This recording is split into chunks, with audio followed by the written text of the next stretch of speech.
축복합니다.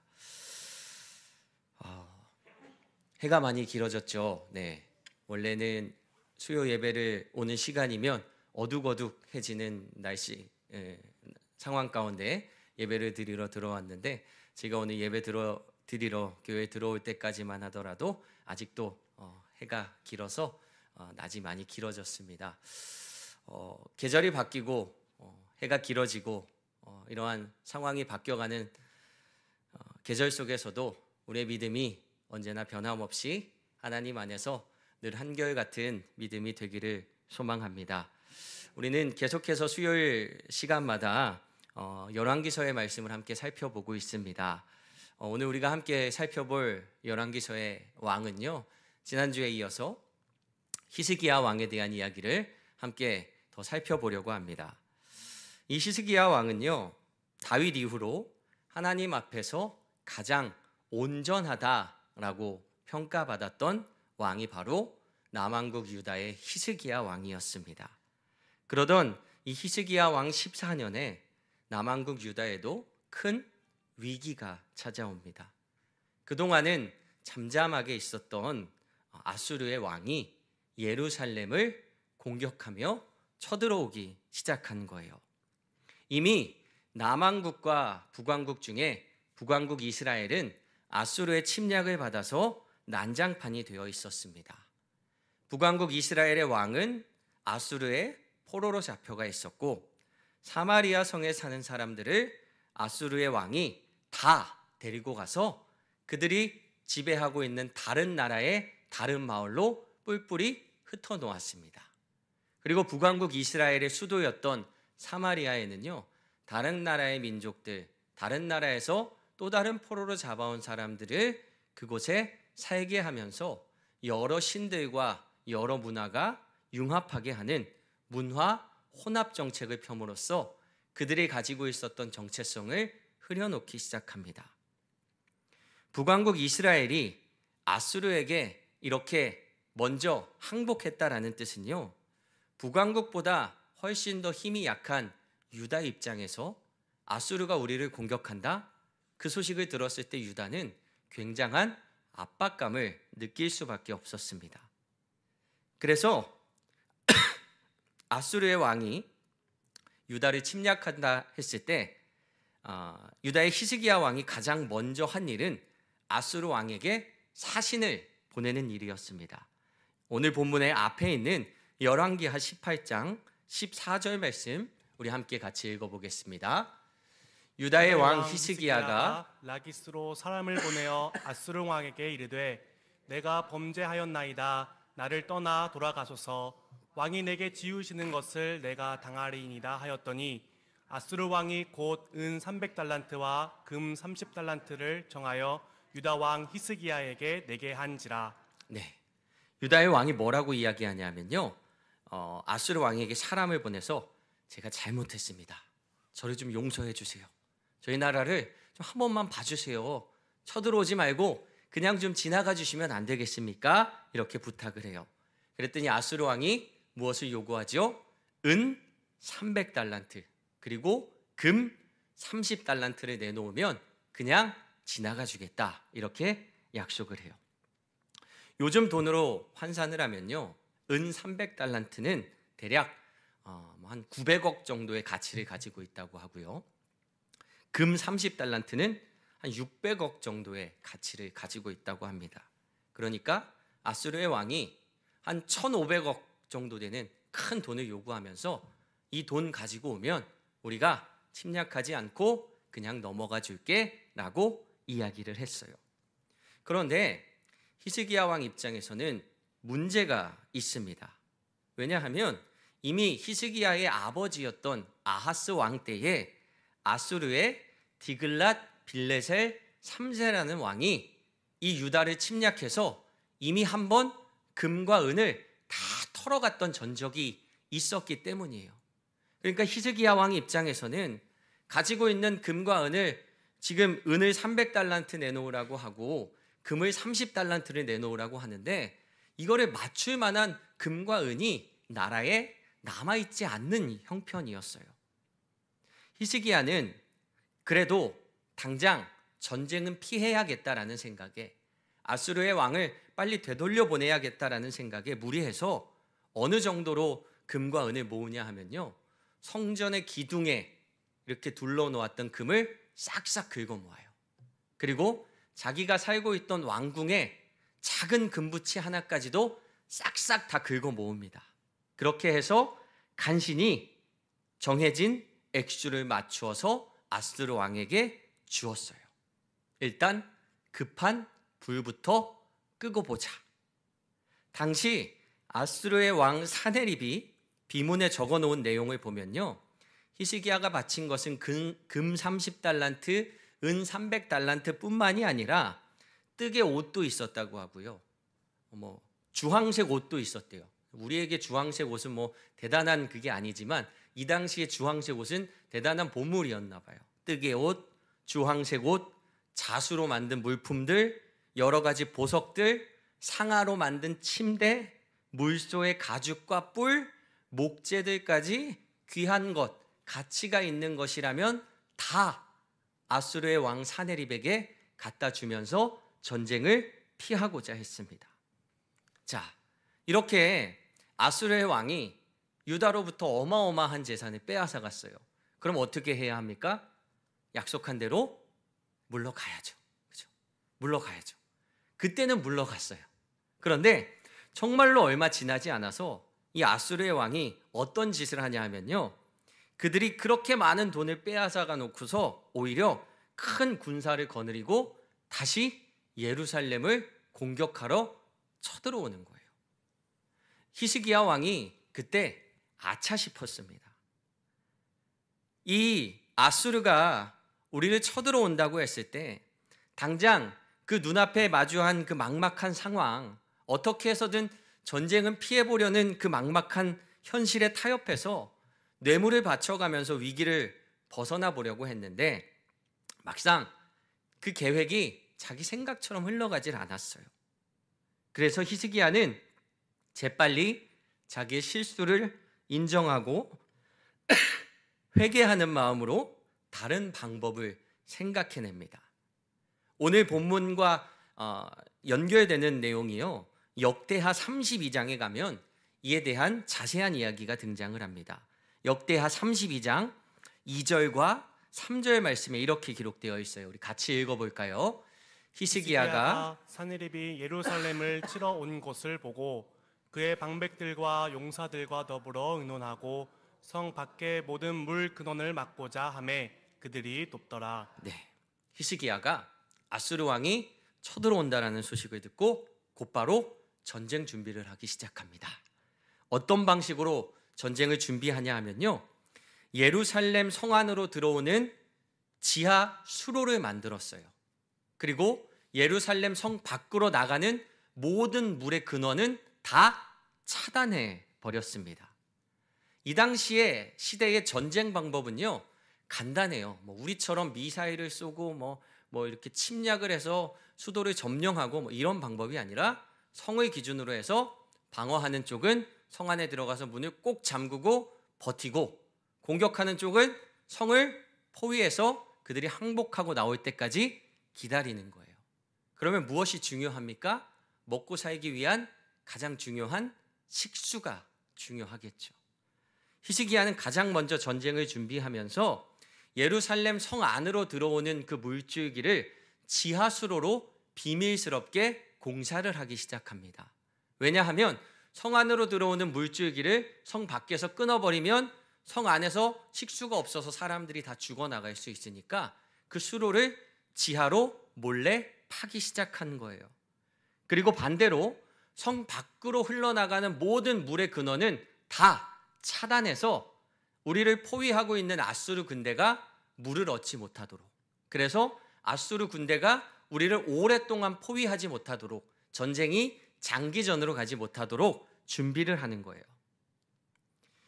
이 아수르 히스기야 왕은 기혼 샘물을 지하수로로 연결해서 성 안으로 물이 흐르게 만듭니다.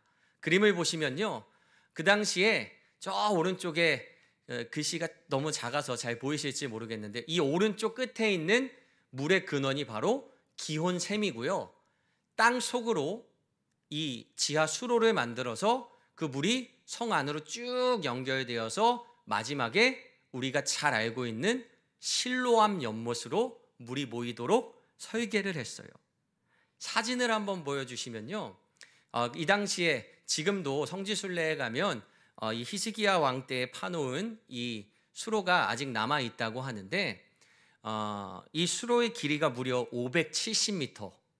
이 수로 이 기혼샘에서부터 실로암까지가 570m를 지하로 팠는데 높이는 2m, 폭은 80cm 정도로 해서 양쪽에서 이렇게 파오기 시작했대요.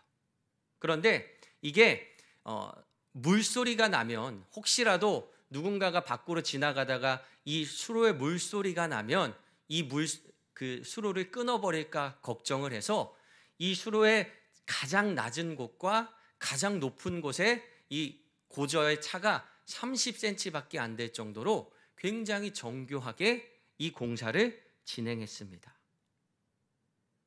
히스기야 왕은 전쟁을 준비하고 성을 튼튼히 쌓고 수로를 파고 무기를 준비하고 지휘관들을 적재적소에 효율적으로 배치하면서 아수르라고 하는 당시 가장 강력한 힘을 가지고 있었던 그 나라의 공격을 준비합니다. 그리고 마지막으로는 백성들을 모아놓고 이렇게 격려해요. 역대하 32장 7절과 8절 말씀 같이 함께 읽겠습니다.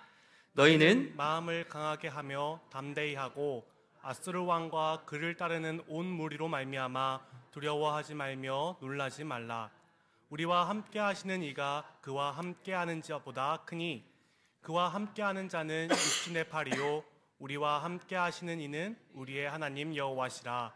반드시 우리를 도우시고 우리를 대신하여 싸우시리라 하매 백성이 유다 왕 히스기야의 말로 말미암아 안심하니라. 아멘. 백성들이 히스기야 왕의 마음에 안심했대요.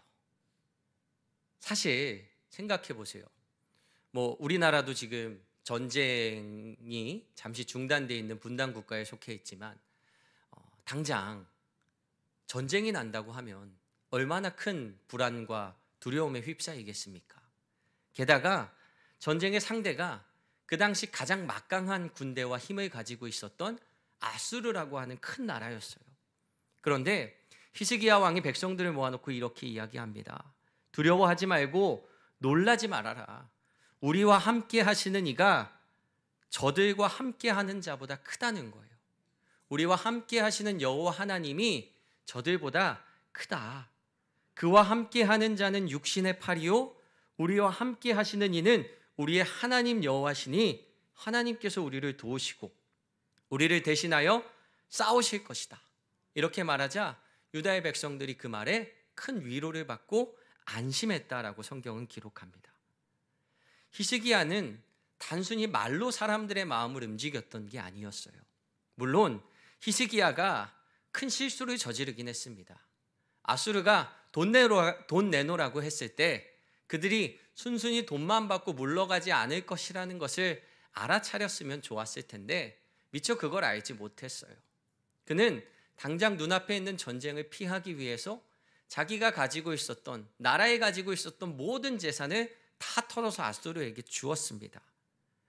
그런 실수에도 불구하고 백성들은 히스기야 왕의 말에 위로를 얻고 안심을 얻었대요.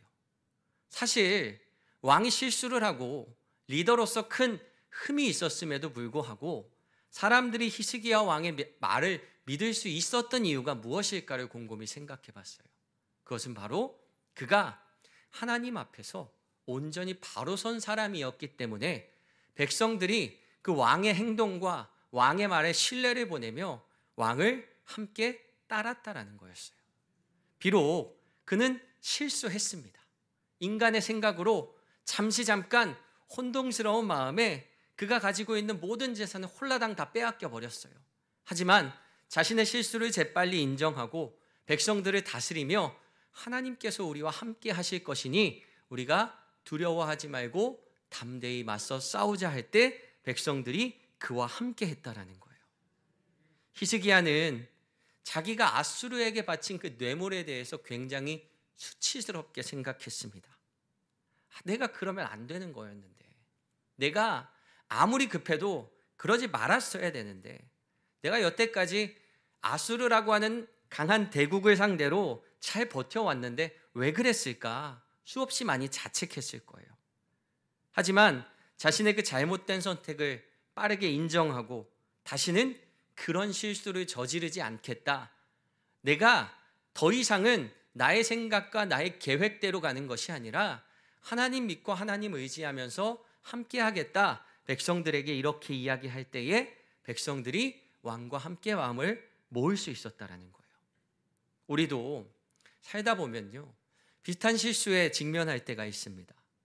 내가 마주하고 있는 상황과 내가 마주하고 있는 문제가 너무나도 큰 나머지 당장 내 앞에 있는 문제가 너무나도 크게 보여서 사실 이 문제보다 훨씬 더 크신 하나님이 계심에도 불구하고 하나님을 찾지 못하고 내 방법으로, 내가 가지고 있는 최선의 방법으로 그 문제를 해결하려 섣불리 나설 때가 많이 있어요.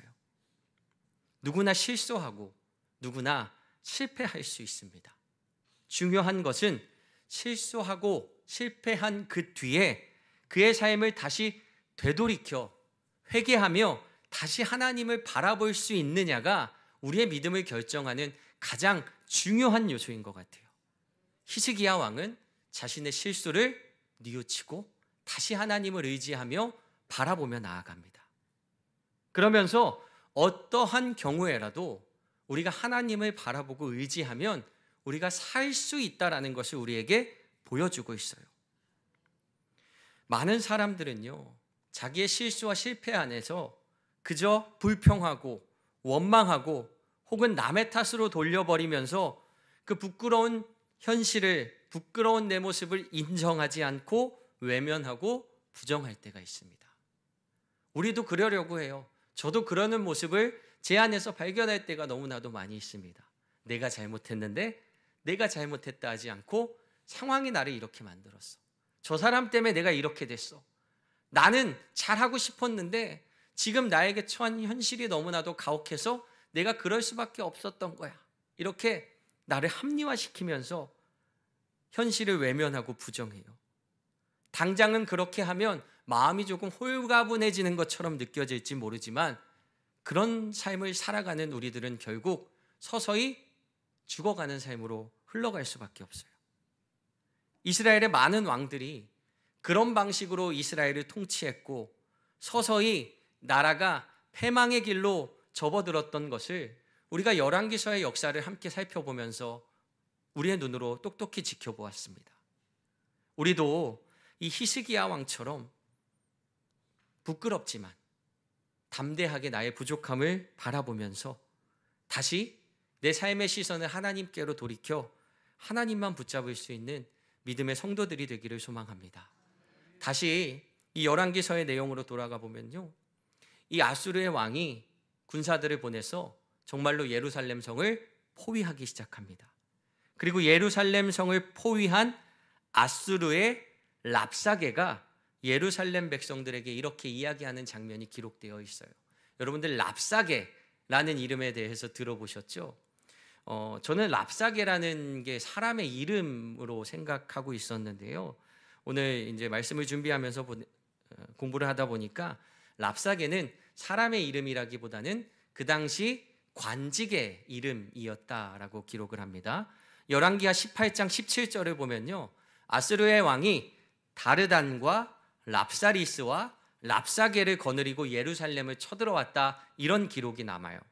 다르단, 랍사리스, 랍사게. 그래서 저는 세 명의 사람의 이름인 줄 알았어요. 그런데 다르단은 당시 군대의 최고 사령관의 관직의 이름을 다르단이라고 했고, 랍사리스는 무엇이냐 하면 내시들의 장을 랍사리스라고 했고요, 랍사게는 술잔을 담당하는 관원장을 랍사게라고 했다고 합니다. 그러니까 술 맡은 관원의 대장.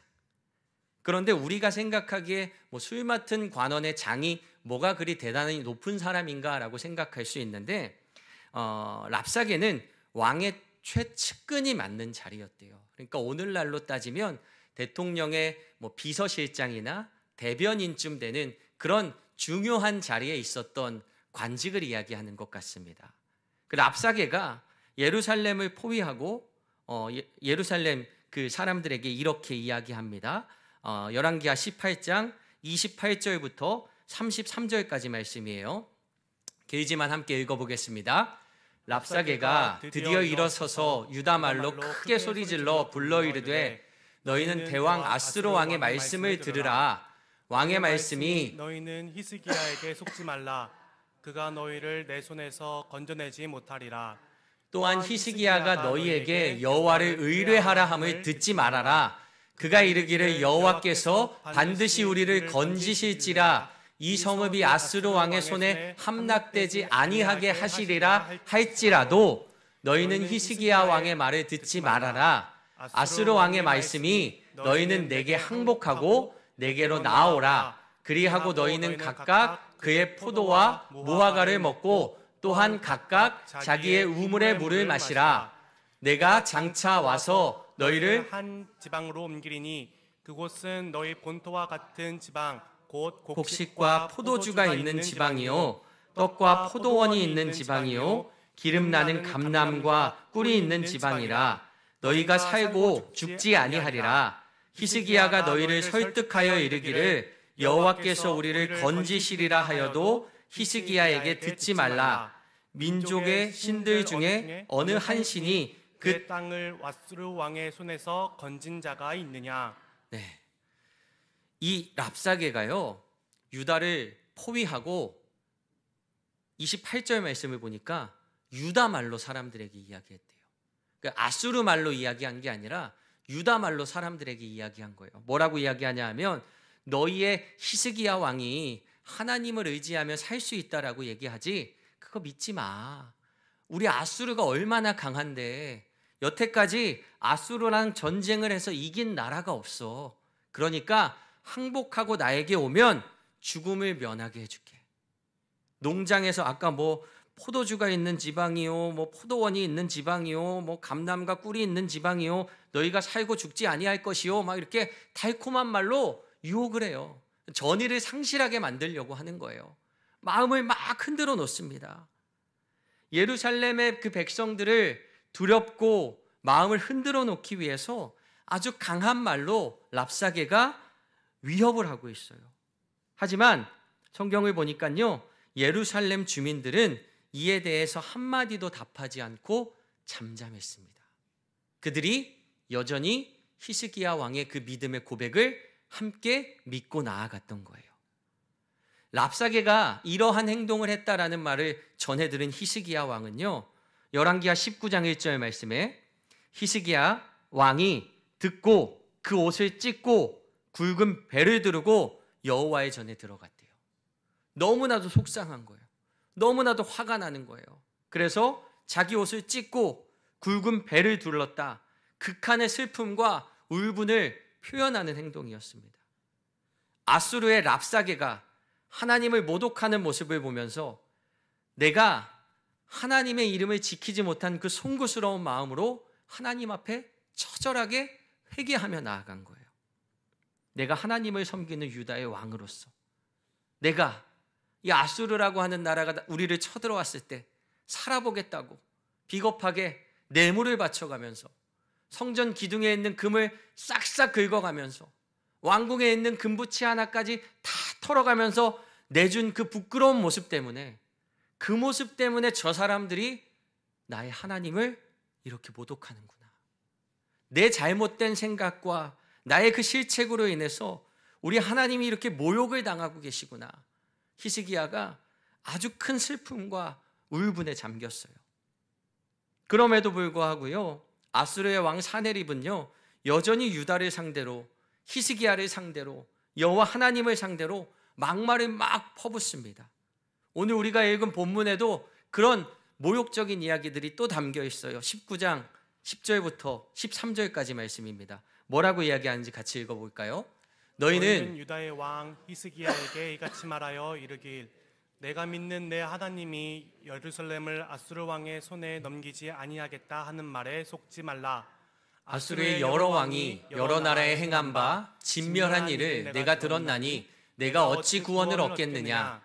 내 조상들이 멸하신 여러 민족 곧 고산과 하란과 레셋과 들라살에 있는 에덴 족속을 그 나라의 신들이 건졌느냐.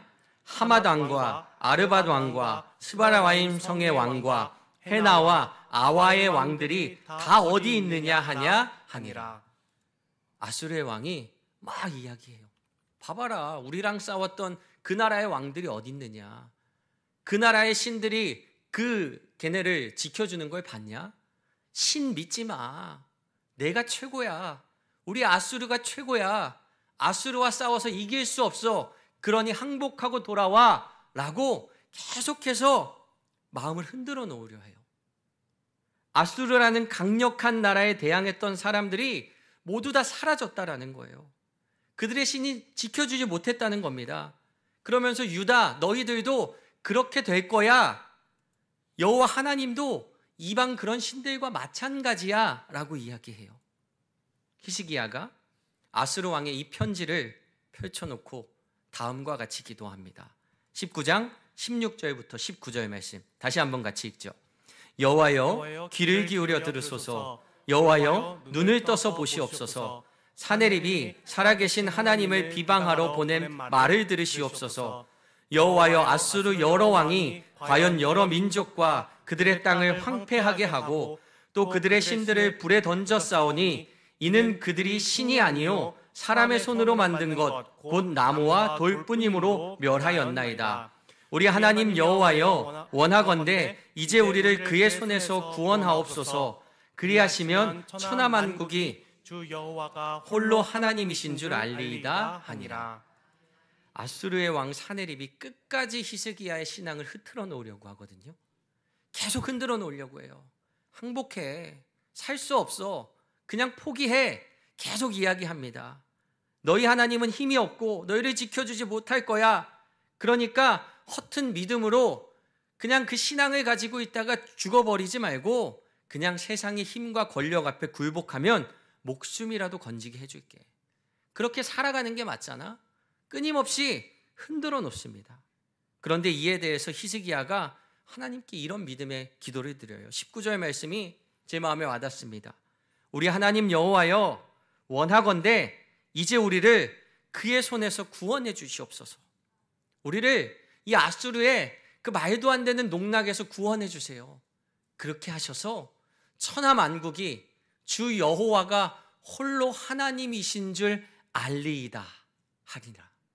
천하 만국이 하나님 한 분밖에 없다라는 것을 하나님 우리의 삶을 통해서 우리의 현실에 처한 삶을 통해서 증명해 주세요라고 히스기야가 간절히 기도했어요. 이 히스기야의 기도가 오늘날 우리들의 믿음의 고백이 되기를 소망합니다. 아수르가 유다를 흔들고 유혹했던 것처럼요. 세상은 끝없이 우리를 흔들어 놓으려 하고 우리를 유혹하려고 할 겁니다. 우리 앞에 갑작스럽게 나타나는 커다란 문제를 통해서 우리의 믿음을 흔들어 놓으려고 할 거예요. 그냥 세상과 타협하면서 살아가면 편해. 돈 좀 더 많이 벌고 더 많은 건 누리고 하나님께 시간을 뺏기고 삶을 뺏기고 물질을 뺏기지 말고 그냥 세상에 나가서 너희들 하고 싶은 거 넉넉히 하는 게 더 행복한 삶이야 라고 아수르가 히스기야를 흔들어 놓는 것처럼 아수르가 유다를 흔들어 놓는 것처럼 세상이 똑같이 우리의 믿음을 흔들고 시험하는 삶을 우리는 살아가요. 재정적인 문제, 인간관계의 문제, 건강의 문제, 가정의 문제, 여러 방향에서 여러 가지 방법으로 우리의 믿음을 흔들어 놓고 시험하려 할 겁니다. 히스기야도요, 처음에는 흔들리고 무너졌어요. 아수르가 공격해 온다 했을 때 전쟁을 벗어나고 싶어서 그들이 가지고 있었던 모든 재산을 긁어 모아서 뇌물로 바쳤습니다. 자기 힘으로 해결해 보겠다고 어떻게든 자기 힘으로 아등바등하면서 문제를 해결해 보려고 힘썼어요. 그런데 그게 방법이 아니라는 것을 곧 깨닫고 그는 회개하며 하나님 앞에 나아갔습니다. 그가 우는 마음으로, 애통한 마음으로 하나님께 회개하며, 하나님, 제가 잘못 생각한 것 같네요. 제가 하나님 의지했어야 하는데, 하나님 바라보면서 하나님으로 문제를 해결했어야 하는데 제 생각이 짧았던 것 같습니다. 회개하며 주님을 바라볼 때에 하나님은 유다를 앗수르의 손에서 건지십니다. 저는 이 히스기야 왕의 이 믿음의 고백이 오늘날 우리들의 고백이 되기를 소망합니다. 주 여호와가 홀로 하나님이심을 알게 하옵소서. 이 세상에 하나님보다 더 큰 것이 없고요, 하나님보다 더 위대한 것이 없고요, 하나님 말고 의지할 것이 없다라는 것이 우리의 삶을 통해서 많은 이들에게 증거되는 삶이 되기를 소망합니다. 이 히스기야의 고백처럼 하나님, 우리의 삶을 통하여, 나를 통하여 이 땅에 하나님이 홀로 하나님이신 줄 알게 하여 주시옵소서. 우리 이와 같은 믿음의 고백을 가지시는 여러분들이 되시기를 소망합니다. 세상의 유혹 앞에 흔들리더라도 다시 우리의 시선을 들어 하나님을 바라보는 여러분들이 되십시오. 그리고 하나님만 바라보며 세상에 오직 하나님 한 분밖에 답이 없다라는 것을 우리가 믿음으로 고백하는 복된 삶이 되기를 축복합니다. 기도하겠습니다. 사랑과 은혜가 많으신 주님, 오늘도 우리의 삶을 주님 곁으로 인도하여 주시고 하나님 앞에 나와 하나님과 함께 예배하는 예배자로 우리를 불러주시니 감사합니다. 바쁘고 힘든 삶 가운데 다시 우리의 시선을 맞추어 하나님을 바라보며 주님과 함께 동행하는 삶을 살기 위해 우리가 이 자리에 모였습니다. 주님 말씀을 통하여 하나님의 뜻이 무엇인지를 다시 한번 깨닫고 우리가 어떻게 살아가야 하는지를 다시 한번 우리의 삶 속에 깊이 새깁니다. 이 히스기야 왕의 고백처럼 주 여호와가 홀로 하나님이심을 알게 하여 주시옵소서. 우리의 삶을 통하여 이 땅에 하나님 외에는 다른 것이 없고 하나님 외에는 다른 길이 없고 다른 방법이 없음을 우리가 믿음으로 선포하며 나갈 때 우리의 삶을 통하여 많은 이들에게 하나님 한 분만이 오직 여호와이심을, 하나님이심을 증거할 수 있도록 주님 우리를 주님의 복된 도구로 사용하여 주시옵소서. 감사하며 예수님의 이름으로